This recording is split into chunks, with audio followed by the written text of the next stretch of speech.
Hi friends, good morning అండి. ఈరోజు tiffin దోశలు పిల్లలకి పెట్టేశాను. తినేసి వాళ్ళైతే వాళ్ళని స్కూల్కి రెడీ చేసేసాను. ఇంకా వాళ్ళతో పాటు నాకు కూడా దోశలు వేసుకున్నాను. చల్లగా అయితే గట్టిగా అయిపోతాయని వాళ్ళు ఉన్నప్పుడే తింటున్నాను. వాళ్ళు నేను తినుకుంటూ మా చిన్నోడికి కూడా పెడుతున్నాను. ఎందుకంటే వాడు సరిగ్గా తినలేదు, ఒకటే తిన్నాడు. ఇంకొద్దనేసి సరిగ్గా తినలేదు. రోజు వాళ్ళ డాడీ తినిపిస్తారు. వాళ్ళ డాడీకి టైం అయిపోతుంది, లేట్ అవుతుందని తినిపించలేదు. అటు ఇటు తినుకుంటూ నేను తింటుంటే వాడు కూడా తింటున్నాడు అనమాట. ఇంకా పని అయితే ఏమవ్వలేదండి. వంట అలానే ఉంది, బట్టలు ఉన్నాయి, ఇల్లు అక్కడే ఉన్నాయి, ఇల్లు సర్దాలి, వంట కూడా చేయాలి. కర్రీ వచ్చేసి చిక్కుడుకాయ టమాటా అండి. ఇందాక దోశలు వేసుకుంటూనే సగం అయితే ఒలిచాను, సగం అలానే ఉన్నాయి. చూసారా, మా చిన్నోడు ఏమీ తినలేదు ఇందాక. వాడే తినాలి కాబట్టి ఒళ్ళు బద్ధకం ఎక్కువ. వాడంతటా వాడైతే సరిగ్గా తినడు. తినిపిస్తే మాత్రం సరిగ్గా మంచిగానే తింటాడు, కానీ వాడంతటా వాడు తినేదైతే అస్సలు సరిగ్గా తినడు. టీ పెట్టాను గ్యాస్ మీద, పొంగిపోతుందండి మా వారికి, చూడాలి వెళ్ళి. టీ మరిగిపోయింది, పోసేసాను వాళ్ళకైతే. ఇంకా వంటగది అయితే ఎలా పడితే అలా ఉంది. ఎక్కడ సర్దేసి సింక్లో అయితే గిన్నెలు వేసేసి పిల్లలకి వాటర్ బాటిల్లో వాటర్ పోస్తున్నాను. వాటర్ పోసేసానండి. ఇంక పిల్లలు సాక్స్లు షూ వేయాలన్నమాట. వాళ్ళు అంతటా వాళ్ళు వేసుకోరు. మా పెద్దోడు అయితే సాక్స్ వేసుకుంటాడు, కానీ మా చిన్నోడు సాక్స్ వేసుకోవటం రాదు, షూ వేసుకోవటం కూడా రాదు. మా పెద్దోడికి ఏమో లేస్లు కట్టుకోవటం రావు, వాడికి నేను కట్టాలి. ఎదర ఇటు మొత్తం ఓపెన్ ప్లేస్ ఎక్కువ అండి. మంచిగా గాలి వస్తుంది. ఎండాకాలం అయితే మంచిగా ఎండ వస్తుంది. మరి చలికాలం ఎలా ఉంటుందో తెలియదు. ఈ ఇయరే కదా ఈ ఇంట్లోకి వచ్చింది. చలికాలం ఎలా ఉంటుందో తెలియదు. చలికాలం కూడా మంచిగా చలి పెట్టిద్దేమో. మొత్తానికైతే అయిపోయిందండి షూ లేటు. ఇంక స్కూల్కి బయలుదేరారు, వెళ్తున్నారు. మనీ అడిగారంట స్కూల్లో దసరా, కానీ 50 రూపీస్ పెద్దోడిని, 20 రూపీస్ చిన్నోడిని. నేనైతే ఇవ్వలేదు. ఇంక వెళ్ళిపోతున్నారు స్కూల్కి. వాళ్ళ డాడీ దించుతున్నారు ఈరోజు స్కూల్లోనే. వెళ్ళిపోయారండి. ఇప్పుడైతే ఇంక చిక్కుడుకాయలు ఒలుస్తున్నాను. చిక్కుడుకాయలు ఒలిసేసి కర్రీ వండేసి ఇల్లంతా క్లీన్గా ఎక్కడ సర్ది ఇల్లు తుడవాలి, బట్టలు ఉతకాలి, చాలా పని అయితే ఉంది. మా ఫ్రెండ్ ఒక అమ్మాయి నైట్ ఫోన్ చేసిందండి. అది ఉంది కదా, నేను తాడు చేపించుకుందాం అనుకుంటున్నా అనేసి అంది. అంటే నేను అన్నాను కదా, అదేంటి నీకు ఆల్రెడీ తాడు ఉంది కదా అనేసి అంటే, ఉంది కానీ అది బ్యాంక్లో పెట్టాము, అయితే ఇప్పుడు మనీ ఉన్నాయి, ఆ మనీ అలా ఉంచితే అయిపోతాయి, ఏదైనా వస్తువు చేయించుకొని ఉంచితే ఉంటుంది కదా అనేసి అంది. అయితే నేను అన్నాక, మరి బ్యాంక్లో ఉన్నవి విడిపించవచ్చు కదా అంటే, లేదు అవి తర్వాత విడిపించుకుంటాం, ఇప్పుడైతే వస్తువు చేయించేస్తాను, ఆ వస్తువు కూడా అలా ఉంటుంది కదా, వస్తువు చేయించుకొని ఉంచుకుంటే డబ్బులు అయితే దేనికో దానికి అయిపోతూ ఉంటాయి అనేసి అంది. అయితే మరి నీకు ఆల్రెడీ తాడు ఉంది కాబట్టి మళ్ళీ తాడు ఎందుకే, హారం చేయించుకోవచ్చుగా అన్న. అంటే లేదు నాకు హారం ఉంది, అందుకనే తాడు చేయించుకుందాం అనుకుంటున్నా అనేసి అంది. మరి దాని బదులు నల్ల పూసలు అయినా చేయించుకోవచ్చుగా అంటే, లేదు తాడే చేయించుకుంటే, ఎందుకంటే అది మోడల్ నేను చేయించుకున్నది ఇంతకుముందుది, అందరూ అవే వేసుకుంటున్నారు, నేను గిల్ట్ అంటే బయట ఉంటాయిగా గిల్టీ గోల్డ్ కాకుండా అవి వేసుకుంటున్నట్టు అనిపిస్తుంది, అందుకని అది అలానే ఉంటుంది, వస్తువు ఉంటే మనకేమైద్ది, ఎప్పుడైనా అవసరానికి బ్యాంకులో పెట్టుకోవటానికి ఉంటుంది కదా, అది అలానే ఉంటుంది, ఇది కూడా చేయించుకొని ఉంటే వస్తువు ఉంటుంది, నెక్స్ట్ సమ్మర్లో ఇల్లు కట్టియాలనుకుంటున్నాం కదా, అప్పుడు బ్యాంకులో పెట్టుకోవటానికి ఉంటే వస్తువు చేయించుకుంటే అనేసి అంది. ఇంకోటి ఏంటంటే దానికి ఎంతవరకు తెలియదంట, బ్యాంకులో నల్ల పూసలు పెట్టుకుంటారు అని. అది నల్ల పూసలు అంటే నల్ల పూసలేమో అనుకుంటుంది, అందులో గోల్డ్ ఉండదేమో అనేసి అనుకుంటుంది. కానీ అది నేను అన్నాను నల్ల పూసలని పెట్టుకుంటారే అనేసి అన్నాను. అయినా సరే అది గోల్డ్ చైనే చేయించుకుంటుంది అనేసి అంది. అయితే కర్రీ అయితే వేసానండి, మగ్గుతుంది. ఈలోపు బట్టలు సర్ఫ్లో పెట్టేసి ఇల్లు ఎక్కడికక్కడ క్లీన్ చేసేసి వంట అంతా అయిపోయాక అప్పుడైతే బట్టలు ఉతకాలి. బట్టలు కూడా సర్ఫ్లో పెట్టేసాను. ఇప్పుడు వెళ్తే ఇల్లు ఎక్కడికక్కడ సర్దేసి నీట్గా ఇల్లు ఊడ్చుకుంటూ రావాలి. దాని తెలివి అలా ఉందండి. అయితే దాని తెలివికి మెచ్చుకోవచ్చు. అది ఏమన్నదంటే, డబ్బులు ఉంటే అయిపోతాయి కదా, గోల్డే చేయించుకొని ఉంచుకుంటా అనేసి అంది. అసలు దాని తెలివికి మెచ్చుకోవచ్చు. అది చదివేటప్పుడు కూడా చాలా తెలివిగా ఉండేది. ఎస్టీ అమ్మాయి అయినా సరే ట్రైబల్ అమ్మాయి అయినా సరే చాలా తెలివిగా ఉంటుంది, బాగా చదువుతుంది. నాకు బెస్ట్ ఫ్రెండ్ అది ఇంటర్లో. నాకు ఎంత బెస్ట్ ఫ్రెండ్ అంటే మా ఇంటికి అంటే వాళ్ళు వేరే ఊరు అనమాట, మా ఊర్లో చదువుకునేది, మా ఇంటి దగ్గరే తినేది, నాతోనే ఉండేది, మా ఇంట్లోనే పడుకునేది. అసలు చాలా అంటే చాలా బెస్ట్ ఫ్రెండ్. చెప్పాను గాలి బాగా వస్తుందని. ఇల్లు ఊడుస్తుంటే గాలికి దుమ్మంతా ఎగిరిపోతుందండి. ఊడ్చేది కవర్లు అవి ఉంటాయిగా, వేరే సైడ్ వెళ్ళిపోతుంది. అందుకే డోర్ వేసి మరీ ఊపుతున్నాను. ఇక్కడ మాకు బాగా గాలి వస్తుందండి. ఇల్లు ఊడ్చుకుంటూ కర్రీ అయితే చేసేస్తున్నాను. అది హాస్టల్లో ఉండి చదువుకునేది, అందుకే నాతోనే ఎక్కువ ఉండేది, మా ఇంటి దగ్గర ఎక్కువ ఉండేది. ఇల్లు ఊపటం కూడా అయిపోయిందండి. గిన్నెలు కూడా కడిగేస్తే పని అయిపోతుంది. కూర అయితే మగ్గుతుంది. లేత చిక్కుడుకాయలు అయితే ఉడకబెట్టుకుని వండినా బాగుంటుందండి. టమాటా వేసి వండితే కొంచెం ముదిరియి ఒలిపోయినాయి అలాంటివి అయితే ఖచ్చితంగా ఉడకబెట్టే వండాలి. ఎలా వండినా సరే అలా ఉండేవి టేస్ట్గా అయితే అనిపించవు. ఉడకబెట్టి వండితేనే బాగుంటాయి. జనవరి ఆ నెలల్లో అయితే నాటు చిక్కుళ్ళు వస్తాయండి. అవి అయితే చాలా బాగుంటాయి. మా ఏరియాలో అంటే మా పుట్టూరులో అయితే లేత చిక్కుళ్ళు వస్తాయి. అంటే ట్రైబల్ పండిస్తారు నాటు చిక్కుళ్ళు, వాళ్ళ ఇండ్లల్లోనే వేసి. అవి అయితే చాలా బాగుంటాయండి. ట్రైబల్ పండించి సెంటర్లోకి తెచ్చి మార్కెట్లోకి తెచ్చి అమ్ముతారనమాట.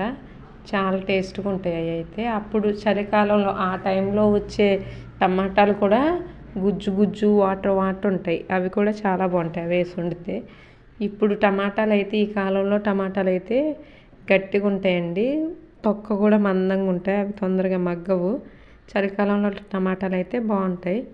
గిన్నెలు కడగటం కూడా అయిపోయింది. ఒకసారి కర్రీ అయితే కలుపుతాను చూడండి. లేతవి కదా మంచిగా మగ్గినవి, ఉడకబెట్టకపోయినా సరే. ఉప్పు సాల్ట్ వేసేసాను, ఇంకా కారం వేయాలి. ఇప్పుడు వేసేస్తాను కారం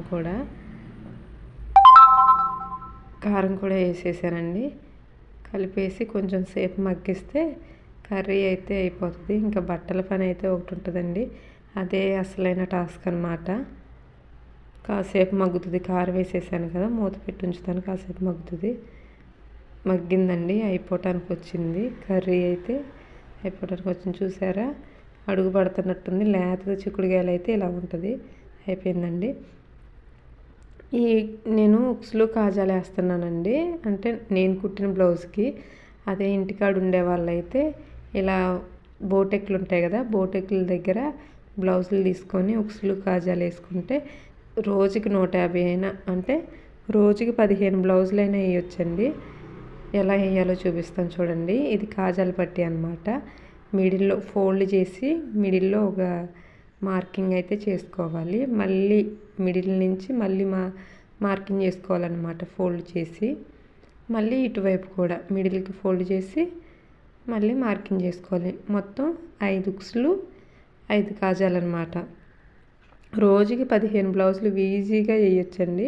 ఫస్ట్ అయితే సూది డబల్ 2 పేటల మీద ఎక్కించి 3 అయితే వేసేసుకొని చివరికి పెట్టి అటు చివర ఇటు చివర ఫస్ట్ వేయాలి. ఎంత లాగినా రావట్లేదు సూది. లాగిన తర్వాత కింద నుంచి పైకి లాగి 1/2 ఇంచు గ్యాప్తోని సూది మళ్ళీ దించి పైకి అనేది లేపాలండి. నేను చూస్తున్నారుగా, కాజా ఎంత గ్యాప్ ఉంటుందో అంత గ్యాప్లోని సూది పైకి దించి కిందికి దించి పైకి లాగాలి. లాగి అలాగా 3 టైమ్స్. 1 టైం అయింది కదా, ఇప్పుడు సెకండ్ టైం లాగుతున్నాను చూడండి. కిందకి దించి మళ్ళీ సూది పైకి లేపాలి. పైకి లేపి అటువైపు నుంచి అయితే లాగాలి. ఇలా లాగాలి. 2 టైమ్స్ అయింది. మళ్ళీ ఇంకోసారి అనమాట.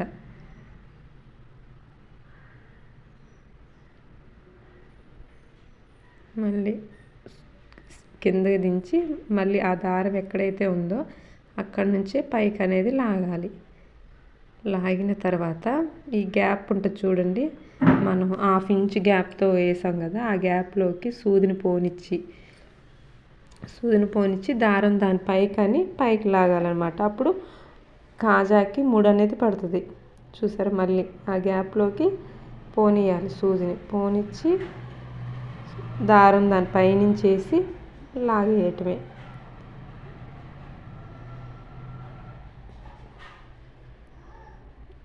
సూది షార్ప్గా ఉన్న వైపు నుంచి పోనీయకూడదండి, ఎందుకంటే గుచ్చుకుంటుంది కదా, షార్ప్ ఉన్న వైపు పట్టేసి ఉంటుంది. ఉల్టా రివర్స్లో తిప్పి గ్యాప్లోకి పోనీయాలి. పోనిచ్చి దారం వేసి సూది పైనుంచి కిందికి వేసి లాగాలి. పని లేకుండా 2 చేతులతో దారాన్ని అయితే ఈ 2 చేతులతో పట్టుకొని వేసుకుంటే సరిపోతుందండి. చూడండి, కాజా అయిపోయింది. ఇప్పుడైతే సూదిని కిందికి దించేసి ముడైతే వేసేయాలి. ఇప్పుడైతే లాగేసాను కదా, ఇప్పుడు ముడేస్తాను. చూడండి, సూదిని అలా లేపి కిందకి దించి పైకి లేపి 3 సార్లు సూది చుట్టూ తిప్పేసి పైకి లాగేస్తే స్టిఫ్గా కిందికి వెళ్ళేంతవరకు స్టిఫ్గా లాగేసి కట్ చేస్తే అయిపోద్ది. అలాగే మొత్తం 5 వేసేసుకోవాలి. చూసారా ఎంత నీట్గా వచ్చిందో. ఇప్పుడైతే ఉక్స్ వేస్తా చూడండి, అలా 3 అయితే అలా వేసుకోవాలి. సేమ్ ఉక్సులు పట్టికి కూడా అంతేనండి. మార్కింగ్ సేమ్ అలానే మిడిల్ ఫోల్డ్ చేసి డాట్ పెట్టుకోవాలి, మళ్ళీ ఫోల్డ్ చేసి డాటు. దీనికి కూడా 5 ఉక్సులు అనమాట. ముందైతే సూదిని కిందకి దించి పైకి లేపాను చూడండి, దించి ఆ హోల్లోకి ఉక్స్ హోల్లో నుంచి అయితే రానియాలి. ఉక్స్ కుట్టేటప్పుడు మెయిన్ క్లాత్ని చూసారా, మెయిన్ క్లాత్కి సమానంగా పెట్టకూడదు, కిందికి పెట్టాలి. ఒక 2 గీతలంత గ్యాప్లో కిందికి పెట్టాలన్నమాట. కిందికి దించి పైకి లేపి ఇలా సూది పైనుంచి దారం అయితే పోనీయాలి. చూడండి, ఇలా లేపాం కదా, కింది నుంచి పైకి ఆ హోల్ నుంచి పైకి రానిచ్చి దారాన్ని దాని చుట్టూ సూది మీద నుంచి చుట్టూ వేస్తే ముడి అనేది పడుతుంది. చూసారు కదా, బొటన వేలుతో ఉక్స్ని పట్టుకోవాలండి. స్టిఫ్గా పట్టుకొని వేస్తే తొందరగా అయిపోతుంది. ఇటు 3 ఈ హోల్ దగ్గర 3 సార్లు కుట్టాలి, ఇటు హోల్ దగ్గర 3 సార్లు కొడితే అయిపోతుంది. ఇప్పుడు ఇటు అయిపోయింది, అటు అయిపోయింది. ఇప్పుడు మనం పై సైడ్ వేయాలి. అక్కడ వేస్తే ఏంటంటే స్టిఫ్గా ఉంటుంది ఉక్స్ పైకి లేకుండా స్టిఫ్గా అనేది ఉంటుంది. ఉక్స్లో నుంచి పోనిచ్చి, ఉక్స్లో నుంచి చూసారా మనం కాజా వేసుకుంటామా, ఆ ఉక్స్లో నుంచి పోనిచ్చి సూదిలో నుంచి కిందికి అనాలి. ఒక ముడి పడిద్దా చూసారా, అలాగే ఎలా ఉంటే స్టిఫ్గా ఉంటుంది అనమాట. ఆ కాజా అనేది ఉక్స్ అనేది పైకి రాదు. అలా వేసి ఉక్స్లో నుంచి రానియాలి దారం. సూది కింద నుంచి ఉక్స్లో నుంచి రానిచ్చి లాగితే ముడి అనేది పడిద్ది. 2 టైమ్స్ అయిపోయిందిగా, ఈసారి ముడి వేసేయటమేనమాట. 3 టైమ్స్ తిప్పితే ముడి అనేది పడిపోతుందండి. సూది చుట్టూ 3 టైమ్స్ దారాన్ని తిప్పేసి లాగితే అయిపోతుంది. ఇప్పుడు ఇంకా కట్ చేసేస్తానండి. ఇలా 5 ఉక్సెస్ కొడితే కంప్లీట్. అటు 5 ఇటు 5. బోటెక్ షాప్లోకి వెళ్ళి చేతి పని చేస్తాము అంటే వాళ్ళు వీళ్ళని పట్టి ఇస్తారు. ఈజీగా రోజుకి 15 కుట్టుకోవచ్చండి. Thank you for watching.